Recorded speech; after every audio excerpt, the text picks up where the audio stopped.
నమస్తే, welcome to Aadya media. నేను miss వర్ణ. ప్రస్తుతం మనతో పాటు ఉన్నారు సీనియర్ జర్నలిస్ట్, సినీ పరిశోధకులు ఇమ్మంది రామారావు గారు.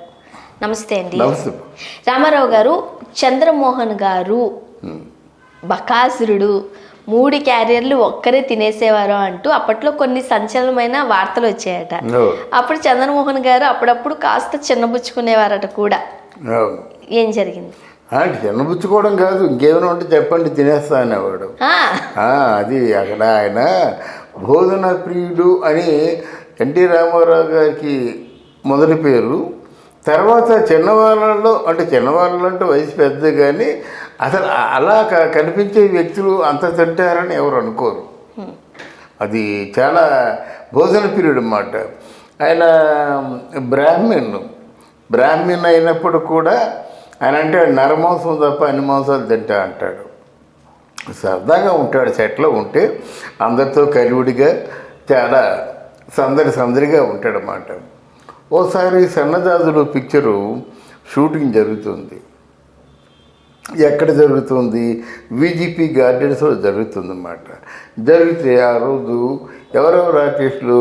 నళిని, పూర్ణిమ, రాజసులోచన, చంద్రమోహన్, వీళ్ళందరూ కాంబినేషన్ అన్నమాట. రాజసులోచన చాలా పెద్ద క్యారియర్ తీసుకొచ్చింది. తాను చిన్నది కాక మిగతా వాళ్ళందరికీ పెడదామని చెప్పేసి, అంటే స్పెషల్స్ ఐటమ్స్ అన్నమాట.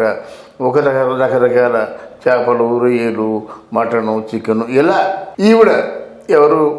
పూర్ణిమ వెజిటబుల్ కర్రీసు, పిండి వంటలు, అవన్నీ పులిహోర, చక్కెర పొంగలి, ఇట్లాంటివన్నీ ఆవిడ తీసుకొచ్చింది. మళ్ళీ చంద్రమోహన్ కాదు, ఎవరు? రాజసులోచన, పూర్ణిమ, నెక్స్ట్ నళిని అప్పట్లో మంచి పేరులో ఉండేది. పెద్ద ఫ్యాన్సీగా ప్రేమసాగరంలో ఆవిడ చాలా పెద్ద పేరు, చాలా మంచి మోజు మాట. ఆవిడ వస్తుంటేనే అలా చూస్తుండేవారు అన్నమాట, కళ్ళప్పగించి. అంత అందంగా ఉండేది, అన్నీ అంత అందంగా ఉండేవి. రామరాజుని పెళ్ళాం కదా, ఆవిడ వచ్చిందంటే ఒక పెద్ద క్యారేజ్ మూసుకొని వచ్చేది అన్నమాట, అందరికీ పెడదామని చెప్పేసి.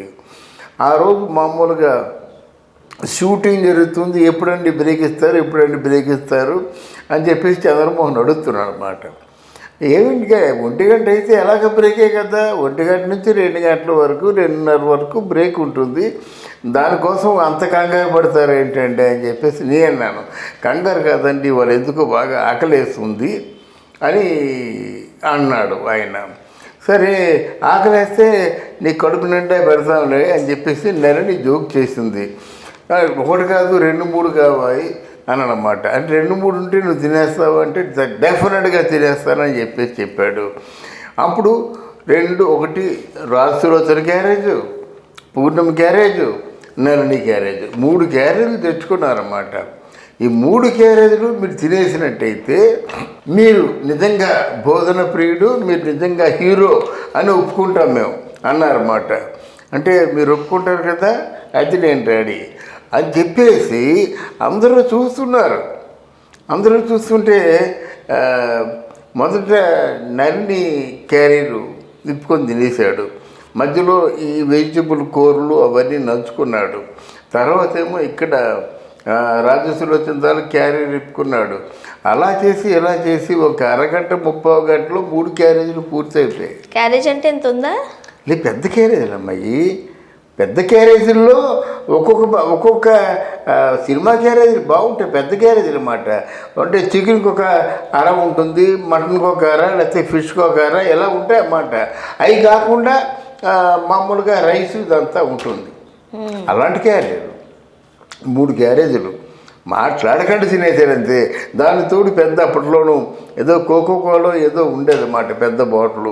మధ్యలో బాటిల్ దాన్ని కోకోకోలు తాగాడు, బ్రేవ్ అని తేల్చడం, తినేయడం. దాంతో అందరూ ఆశ్చర్యపోయారు అన్నమాట. వీళ్ళు ముగ్గురికి భోజనం లేదు. ఈ క్యారేజ్ మొత్తం మిగిలితకుండా తినేశాడు. ఈ ముగ్గురికి 2:30 అయిపోయింది, భోజనం లేదు. మరి ఆ ప్రొడక్షన్ వాళ్ళు ఏమైనా భోజనం ఉందా లేదంటే అన్నం ఒకటే ఉందండి, సాంబార్ ఉందండి, అంతకంటే ఇంకేం లేదు అని చెప్పేసరికి ఆ రాజసులోచన కదా, పాతకాలం మనిషి, నాకు సాంబార్ వద్దు కదా, కొంచెం అన్నము పెరుగు పెట్టండి, నాకు చాలు, కలిపిచ్చేయండి అని చెప్పింది. అలాగే నళిని, పూర్ణిమ, రాజసులోచన మామూలు కాసింత అన్నం పెరుగు కలుపుకొని తిన్నారన్నమాట. ఆ రోజు పాటకి మన చంద్రమోహన్ తాలూకు తిండి ఎంతో తెలిసి వచ్చింది. తిండి విషయంలో మాత్రం ఎక్కడ మొహమాటపడ్డు. తర్వాత ఆయనతో ఎవరు పోటీ వేయలేరు అన్నమాట. అది ఆ సందర్భంగా నేను తెలుసుకుంది. మరి ఎవరు అంటే మొత్తం కంప్లీట్గా క్యారియర్ తినేసరికి కోపగించుకోలేదు ఎవరు? సరదా పడతారు. అసలు చూస్తుంటే ఆయన తినే విధానం ఇవన్నీ చూసినట్టయితే సరదా పడతాం కదా. మధ్య మధ్యలో వెజిటబుల్ తినడం, తర్వాత మధ్య మధ్యలో డ్రింక్ తాగడం, ఒరే మధ్య అది చేసడం, అంటే 3 క్యారెట్లు వాళ్ళు క్లియర్ చేయాలనేటువంటి ఆ పట్టుదలతో తింటుంటే మనకి ఎలాగనిపిస్తుంది. రామారావు గారు కూడా తింటారు. రామారావు గారు కూడా మామూలు తినరు. రామారావు గారు కూడా ఇంతకంటే ఎక్కువ తింటారు. అది టైం లిమిట్ లేదు కదా. ఇక్కడ టైం లిమిట్ ఉంది. మళ్ళీ 2 గంటలకల్లా షూటింగ్ ప్యాకప్ అయింది, మళ్ళీ రెడీ అవ్వాలి కదా. అందువల్ల మాత్రగా తినడం అన్నమాట. రామారావు గారు ఎలా కాదు. ఒకసారి దాసరి నారాయణరావు గారి ఇంట్లో రామారావు గారికి భోజనం పెట్టారు. భోజనం పెట్టి ఇంట్లో అన్నీ పెట్టినప్పుడు కూడా ఇక చూస్తున్నాడు ఏమైనా మిగిలేమని చెప్పేసి. వాడు మామూలు తినరు. ఒక 5 కేజీలు, కనీసం 5 కేజీలు వర్త్ ఆఫ్ చికెను, మటను, రొయ్యలు తింటారన్నమాట. అది కాకుండా ఇడియాపం, అది కాకుండా రకరకాల ఐటమ్స్ అన్నమాట. అంతా కలిసి ఇంచుమించు ఒక 10 మంది తిన్న భోజనం, లేకపోతే 5గురు తిన్న భోజనం. బాగా తినేవారైతే ఒక 5గురు తిన్న భోజనం రామారావు గారు తినేస్తారు. సరదాగా నవ్వుతూ మాట్లాడుతున్నాం. అది ఆయన భోజనం డజన్ పెసరట్లు ఉంటే అలా చేస్తారు. నెక్స్ట్ మళ్ళీ ఇంకొక టిఫిన్లోకి వెళ్తారన్నమాట. మిరపకాయ బజ్జీలో 20 25 ఉంటే అలాగా నవ్వులేస్తారు. పళ్ళు కట్టుడు పళ్ళు కదా, దంతాలతో నవ్వుతాడు ఆయన. అలాగంటే భోజన ప్రియులు ఎలాగుంటారంటే ఈ చంద్రమోహన్ లాగా, రామారావు గారి లాగా ఉంటారన్నమాట. రామారావు గారి పర్సనాలిటీ అంటే తెలుస్తుంది, కొంచెం సౌష్ఠవంగా ఉంటారని. ఆయన ఇడియప్పం ఉన్నట్టయితే ఆ ఇడియప్పం తీసి ఇలా మొత్తం 4 అంటే మడతలు మడిచి అక్కడ పాయా ఉంటుంది. మేక్కాలు ఒక 12 మేక్కాలు పెడతారన్నమాట. ఆ మేక్కాల్లో ముంచి తింటాడు. ఒక పాయ ఒక కాలు తీసేస్తారన్నమాట. ఆ కాలు తాలూకు ఆ ఫ్లెష్ అంతా తినేస్తారన్నమాట. అలా ఒక నోట్లో పెట్టాడంటే ఒక మేకాలు అయిపోయిందనమాట. అలాగా నోట్లో పెట్టాడంటే ఒక పెట్టు మాంసం అయిపోయిందనమాట. పెట్ట ఫ్రై చేసి పెడతారన్నమాట. ఇలా కాళ్ళు దగ్గర పట్టుకొని ఇలా చప్పరించేస్తాడు ఆయన. అది ఆయన అలవాటు, రామారావు గారి అలవాటు. అంటే అప్పుడు కాదు, ముసలైనప్పుడు కూడా అలాగే ఉండేవాడు అన్నమాట. అదే అలవాటు చంద్రమోహన్కి వచ్చింది. మొన్న చూస్తే 8 years వచ్చేసాయి కదా. మనిషి బాగా ఫాగ్ అయిపోయాడు అన్నమాట. ఎలాంటి మనిషి, ఉక్కులాడే మనిషి, ఇనువులాడే మనిషి మామూలుగా వృద్ధాప్యం వచ్చేసిందన్నమాట. మరి వయసులో ఎలా ఉండేవాడు, అపర భీముడిలాగా ఉండేవాడు అన్నమాట. Thank you so much. Thank you అమ్మా, థ్యాంక్ యూ వెరీ మచ్.